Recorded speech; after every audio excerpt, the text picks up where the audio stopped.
Hey guys, welcome to the Daily Word Bible Study, a plain and simple, book by book, chapter by chapter, and verse by verse study through the entire Bible. Currently, we are in Isaiah chapter 45. Now, this chapter is again going to be just rich with revelation, prophecy, and so I'm going to take my time through this chapter as well because I cannot, in good conscience, just let this go. And there's some things I want to point out. And as I said, we don't get the chance sometimes when we're reading going through the entire word book by book as we're doing in a plain and simple way. But I want to.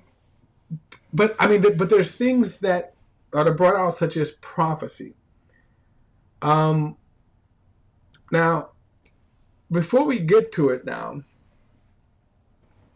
let me set it up. Let me set up the prophecy.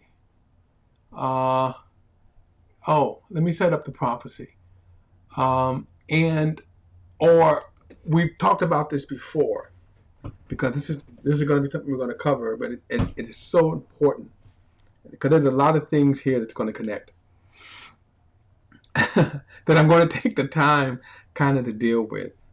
That I think it's important that we deal with it. For example, um, science. Is God against science? But before that, let's prophecy. Now, they're going to meet when we talk about science. Later on in the chapter, um, and let me kind of do it this way. So let me make some declarations here.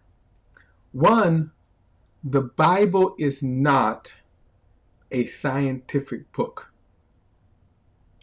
It was never meant to be or written as a scientific book. Christians do themselves a great disservice by trying to then have the Bible compete on a scientific basis. There is some advantage to the discipline of science because science is a ongoing thing. They're investigating, even if they get it wrong, meaning if they hypothesize or whatever. But that's the whole point of science. And I'm not here trying to defend science or represent science. I'm not a man of science. I don't even qualify to be on the same platform with some of the leading science. What I can do is to listen to what they say, and I can say, well, did they make their case? So, for example, I did a video um, asking the question of a statement that was made, and it says how evolution disproves God. How evolution disproves God. Now, as I said, I'm kind of jumping ahead here, but I want to intersect that thought as what we're getting ready to get into in this chapter here. Now, the problem with saying that, or the problem with addressing that, is what science says is they follow the evidence. And that's a big question mark because what evidence are they following? Now, on the one hand, I will say that I am not here to refute scientific evidence. I think that's ludicrous to do so. So, for example, gravity doesn't exist. That would be stupid to say. Just take a walk off a 5-story building. And by the way, you don't even have to go that far. You can just say your porch, okay? Um, but um, here's what I will say is even God is not against scientific evidence. God created science. Um, I, I would also say this. Science, I have yet to see any kind of evidence, scientific evidence, that disclaims or that refutes God's claims. So keep that in mind. I'm going to say it again because in this chapter, it's going to come back up. But the other thing about God, when we talk about the existence of God, which we cannot demonstrate or we cannot prove the existence of God. And a lot of Christians get into emotions. Well, they say, I feel God. No, you don't. You absolutely don't. It's an emotional reaction to thoughts you have about God. So if you're singing a song, you're having an emotional response. And I know people will argue me to kingdom come. That no. I'm experiencing God. And there's a lot of ways we can refute that. Because if you're saying, like people may say, well, God answered my prayer. Okay? We can go on and on and on where is it God answering your prayer, or is it God raining on the just as He allowed the rains to fall on the just and the unjust? In other words, the only way that you could really say that is, for example, back in the time of Egypt, right? When the darkness fell on Egypt, but on the Egyptian, and yet in the land of Goshen, where the Hebrews were, there was light. Okay, but today we don't see that. The creationist argument will always fail because you cannot compete with the faith in a scientific arena. You're going to lose the battle. We do lose the battle. What I would say is the Bible is a book of faith. I believe wholeheartedly the claims of the Bible. I believe wholeheartedly that God created the heavens and the earth. And that's where we're going to go with this, the declaration. What I want to do is to say these are not scientific facts or statements, okay? Even though I will say I've yet to see where any scientific facts disproves any of the claims of the Bible. And one such claim is the prophetic. In other words, keep this in mind when we're reading the Bible, that we are reading a collection of books, 66 of them, written over a 1,500-year period of time. Now that's important because when you're reading, as we are, in Isaiah, so some of the events of Isaiah are hundreds of years. And just in the immediate, and we're going to read this right here because this is just amazing, but just in the immediate, as we come up on the immediate, that the immediate future, the immediate fulfillment of prophecy, time goes by. So just so we know, the prophetic timeline, and prophecy is extremely important because God is telling the end from the beginning. Okay, God is telling the end from the beginning. God is predicting the future. No other God is doing that. No other God. That's what sets prophecy apart.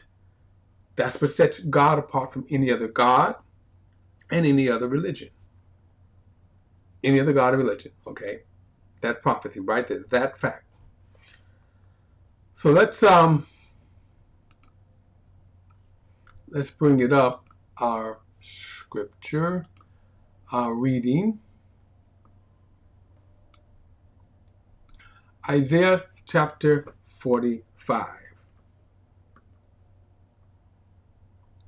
So let me read this because, like I say, this is astounding here. Now he says, thus says the Lord to his anointed, to Cyrus, whose right hand I have held, to subdue nations before him, and to loose the armor of the kings, and to open before him the double doors, so that the gates will not be shut. Now, let me stop here, because the idea of God mentioning Cyrus here is amazing. Okay, because first, this Cyrus, the Cyrus would come. Now, just so we know, I'm trying to kind of do the math in my head here, so I'm going to wing this because I didn't do it before. But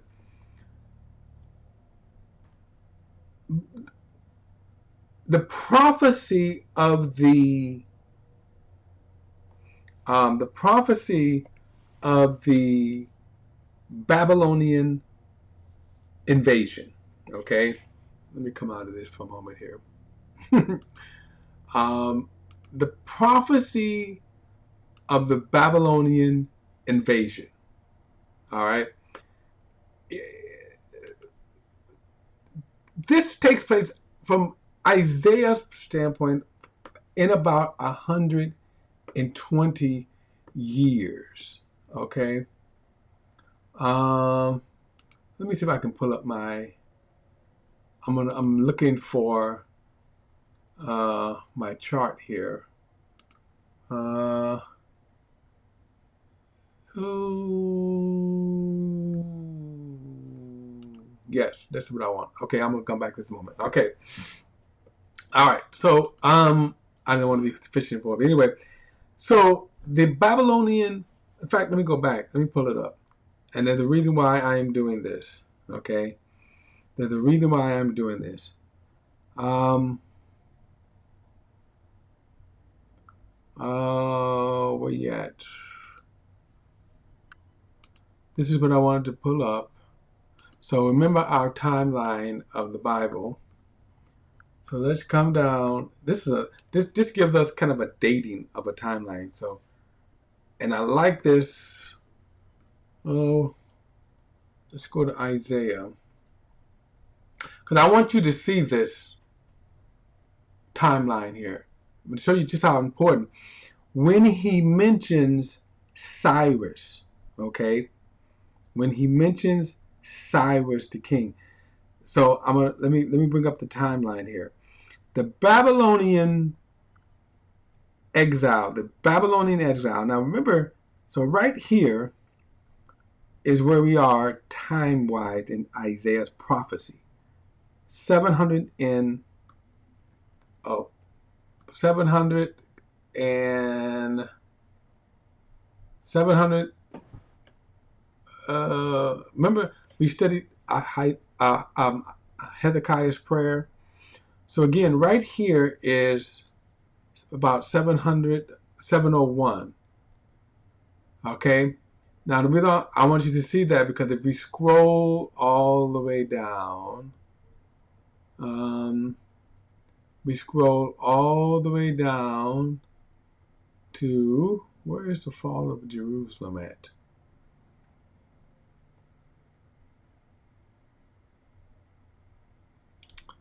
Okay.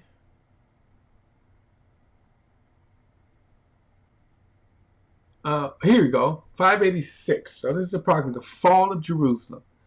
So again, about 116 years. Now the reason why I'm saying this is important right here, this dates. Okay, it's important, these dates. Cyrus the king is going to come around 530 BC, and he is going to be coming under the Medes and the Persians. Okay, the Medes and the Persians. Okay, now watch this. So here's the fall of Jerusalem.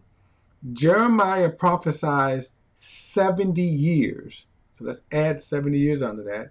That's 170, 186 years. Okay. Now that 186 years, Okay, this is why I think this is important. That 186 years, and let's see where we can kind of, here it is right here, 537. 537, okay? Now, I'm showing this, I know I'm kind of, it's like I'm stumbling here, but I'm not. I want to show you a timeline here of 537. Okay, 163 years, roughly about. Um, so this is the proclamation. And then you add a few more years onto that. It's about 150 years. Now, why am I saying this? So look at this timeline here. The proclamation of Cyrus. Okay, 537 BC. All right. Why this is important? God here is prophesying 100, well, actually, I guess it's going to be more, about 170, something like that, years, right? That God is speaking this from the beginning, 100, between 150 and 180 years. And notice here in Isaiah, which is 700 BC, he's calling Cyrus's name. Now, why am I harping on this so? God is speaking the beginning. He's speaking the end from the beginning. The book of Isaiah, if we was to say the scrolls of Isaiah, and then you would have the scrolls of Jeremiah, then you would have the scrolls of Ezra, okay? Then you can have the scrolls of Daniel, these biblical scrolls, all right? Remember, these books would be dated. And sometimes it's hard for us, okay? Let's do this here. Let's do this. Here's the script Bible, right? So it's hard for us to understand this because when we see these scriptures here, it's hard for us in our minds because of the printed press. We see that as one book. But remember, the ancient writings themselves would be in separate scrolls. Then you would say, here would be the scroll of Isaiah. And then 100 years from Isaiah's standpoint, a little over 100 years, you would have the scroll of Jeremiah. Then you would have the scroll of Daniel with his 70-week prophecy. So then you would have like 170 years, remember 70 years, so from this point, the fall of Jerusalem, then the people deported out, that was a 70-year exile. The 70-year exile. So the difference in time between Isaiah and Ezra and Nehemiah is about 170 years, right? If I do my math right. Now, that's important because here you see Isaiah, God through the prophet Isaiah, naming Cyrus 170 years. And here are the historical facts. The scrolls. Isaiah scroll comes 100 and some 70 years before Nehemiah, and then other probably historic writings, okay, where God names Cyrus. This is big to me. This is nothing to say, oh, that's nothing. Because you show me anyone that could prophesy in detail about a king that is to come. I'm going to say, wow. All right, guys, don't forget to like and share this video and subscribe to BP, the Bible perspective. And as always, If you have a thought, a comment, add it in the comment section below. All comments are welcome. This is some good stuff in terms of prophecy. I'll see you in the next study.